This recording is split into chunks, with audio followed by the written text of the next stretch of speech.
کیا مطلب؟ وہ سمجھی نہیں تھی، اس کا یوں نہیں آنا اور اب تک کا سارا رویہ ہی اس کی سمجھ سے باہر تھا۔ سیدھا سا تم سے کچھ اہم باتیں کرنی ہیں، سو تمہارا تھوڑا سا ٹائم چاہیے۔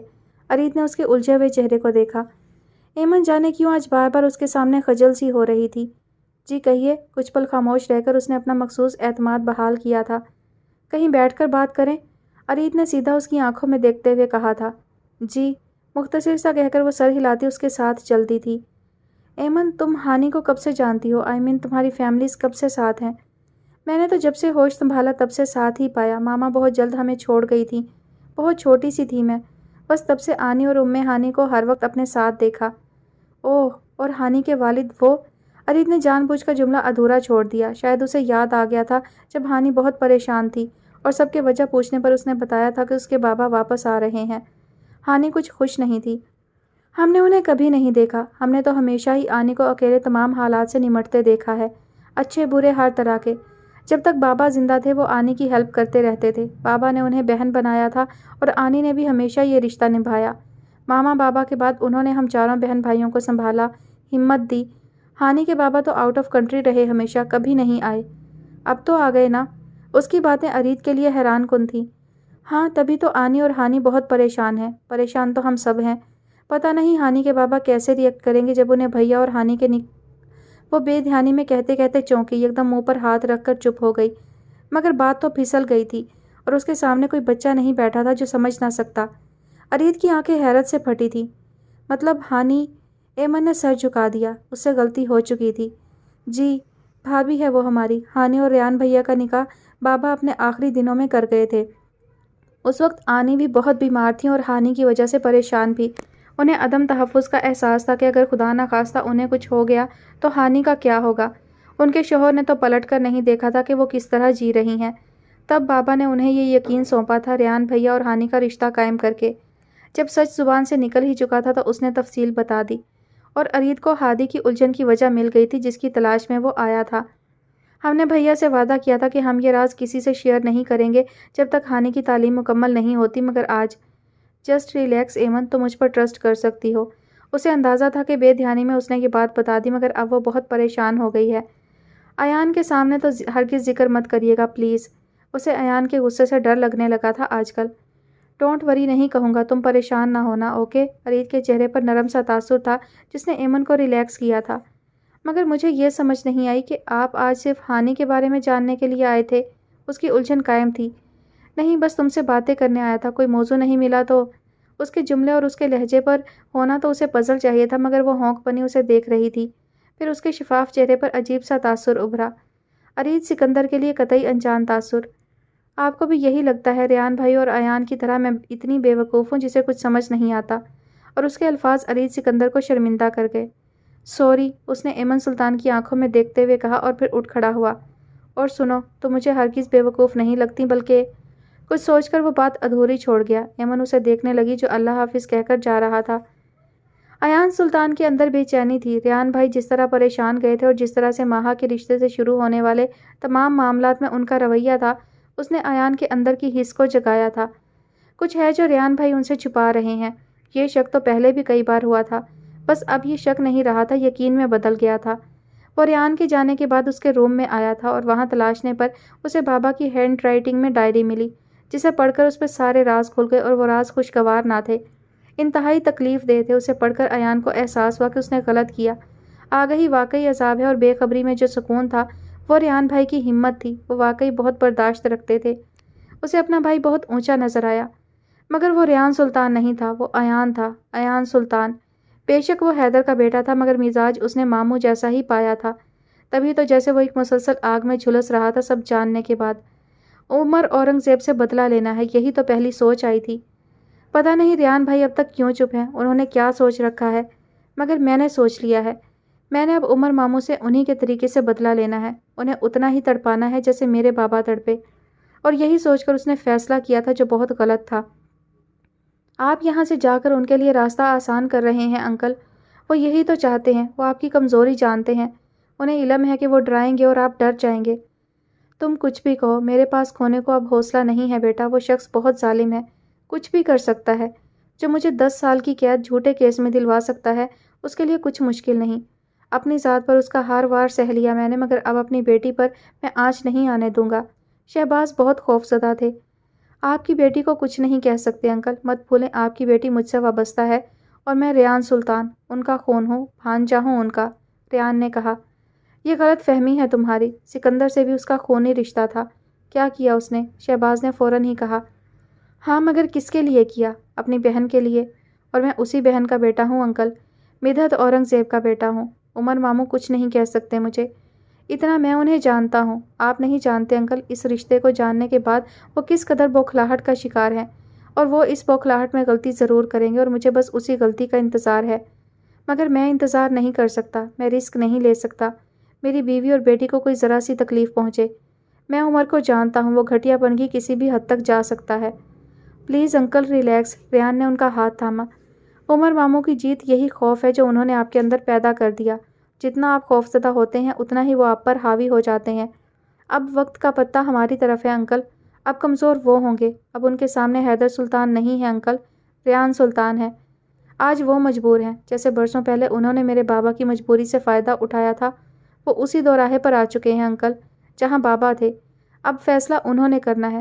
جو شخص اپنی بہن کی خوشی کے لیے اتنا کچھ کر سکتا ہے، اتنے دل دکھا سکتا ہے، وہ آج اپنی بیٹی کی خوشی اپنی ضد اور انا پر قربان نہیں کرے گا۔ وہ ہار ضرور مانیں گے، بلیو می انکل، آپ کو قطعی کہیں جانے کی ضرورت نہیں۔ ہانی جب تک صرف آپ کی بیٹی تھی ماموں کے لیے بے ضرر تھی۔ آج اگر انہوں نے آپ کو دھمکی دی تو صرف آپ کی بیٹی ہونے کی وجہ سے نہیں، بلکہ حیدر سلطان کی بہو ہونے کی وجہ سے دی تھی۔ اب ان کا ٹکراؤ ان کے اپنے فیصلے سے ہے، ان کے سامنے ریان سلطان ہے اب، اور آپ شاید نہیں جانتے یہی چیز انہیں خوفزدہ کر رہی ہے۔ شہباز سلیم کو اس وقت ریان کی بات بالکل سمجھ نہیں آ رہی تھی، وہ اس سے متفق بھی نہیں تھے مگر بس چپ تھے۔ 10 سال پہلے آپ نے سکندر انکل سے وعدہ کیا تھا، اسے نبھانے کا وقت آ گیا ہے انکل۔ آپ کا انتظار کرتے کرتے بابا چلے گئے، مگر یقین کریں وہ مجھے یہ انتظار سونپ گئے تھے۔ سچائی سب کے سامنے لانے کا یہی وقت ہے انکل، پلیز یہی سچ سب کو بتانے آ رہے تھے نا آپ، پھر آج کیوں ڈر کر پیچھے ہٹ رہے ہیں؟ حیدر اور سکندر کو نہ ملوا سکے، مگر سکندر کی والدہ میری بڑی نانو منتظر ہیں، ان کی آنکھیں بیٹے کو دیکھنے کے لیے ترستی ہیں۔ پلیز انکل، میرے بابا نے آپ پر اعتبار کیا تھا اور آج اس اعتبار کا حق ادا کرنے کا وقت آ گیا ہے۔ ریحان کے چہرے پر کرب کا احساس تھا، وہ جو شہباز سلیم کے اندر اتر گیا۔ ایان آج کل بہت بیزی تھا، ہادی اور ارید بھی اس کا بھرپور ساتھ دے رہے تھے، انہیں شادی کے فنکشن کی ساری ارینجمنٹ کرنی تھی۔ معمول کی طرح اس بار بھی سجاوٹ اور لائٹنگ کا سارا کام ارید کے ذمے تھا اور میوزک وغیرہ ہادی کے۔ صرف آج کا دن تھا اور کام بہت تھا، شادی فنکشن پلان کرنا کوئی آسان کام نہیں تھا، یہ وہ اچھے سے جان چکے تھے۔ جسٹ انجوائمنٹ سے شروع ہونے والا کام اب ان کے لیے ذمہ داری بن چکا تھا۔ ایان کیٹرنگ وغیرہ کی طرف سے سارا اطمینان کر کے آیا تھا، ارید کا کام بھی آخری مراحل میں تھا۔ ہادی بھی اس کے ساتھ ہی آ کھڑا ہوا، تبھی یکدم سامنے دیوار پر چنگاریاں سی بھڑکی اور اس کے ساتھ ہی کچھ گرنے کی آواز تھی۔ ہادی اور وہ فوراً لپکے اور نیچے ارید کو دیکھ کر وہ گھبرا گئے۔ ارید کو زبردست الیکٹرک شاک لگا تھا۔ ارید، ہادی نے لپک کر اسے اٹھایا، اس کا چہرہ تھپکا۔ ارید تو ٹھیک ہے نا؟ ارید، ہادی چل اسے ہاسپٹل لے کر چلتے ہیں۔ وہ دونوں بھاگم بھاگ اسے قریبی کلینک لے آئے تھے۔ پریشان نہ ہو، زیادہ سیریس نہیں ہے، پیشنٹ نارمل ہے، ڈاکٹر کی اس تسلی سے ان کی جان میں جان آئی تھی۔ تقریباً 2 سے 3 گھنٹے ارید ہاسپٹل میں رہا، پھر وہ اور ہادی اسے گھر لے آئے۔ ویسے تو وہ اب بالکل ٹھیک تھا مگر اس کا دایاں ہاتھ جھلس گیا تھا۔ ارید کے والدین بھی کافی پریشان ہو گئے تھے۔ ماں، ابا، میں ٹھیک ہوں یار، پلیز جسٹ ریلیکس، انہیں حوصلہ دیتے ارید پر ایان کو بہت پیار آیا تھا۔ ارتھ نے لمحوں میں ہی جیسے اس کے جسم سے سارا خون چوس لیا تھا، سفید پڑ گیا تھا وہ، اور جس ہاتھ سے اس نے تار پکڑی تھی وہ خاصا جل گیا تھا۔ جی انکل، ارید اب بالکل ٹھیک ہے، آپ فکر مند نہ ہو، ایان بولا تو سکندر کی اس پر توجہ ہوئی، وہ کئی لمحے اسے دیکھتا چلا گیا۔ ہادی نے شاید بھانپ لیا، ابا یہ ایان ہے۔ غائبانہ تعارف تو تھا، مل آج پہلی بار رہے تھے وہ۔ اوہ تو تم ہو ایان، ان کے چہرے پر اپنا پن اترا۔ ایان مسکرا دیا۔ جی، وہ یہی کہہ سکا۔ تمہیں دیکھ کر اپنائیت کا احساس ہوا، پہلی بار تو نہیں لگ رہا، شاید یہ میرے بیٹوں کا کمال ہے جنہوں نے تمہارا تذکرہ اتنا کیا کہ مجھے آج محسوس نہیں ہوا کہ تم سے پہلی ملاقات ہے۔ ایان مشکور نگاہوں سے انہیں دیکھنے لگا جن کا چہرہ خود اسے بھی شناسا لگا تھا۔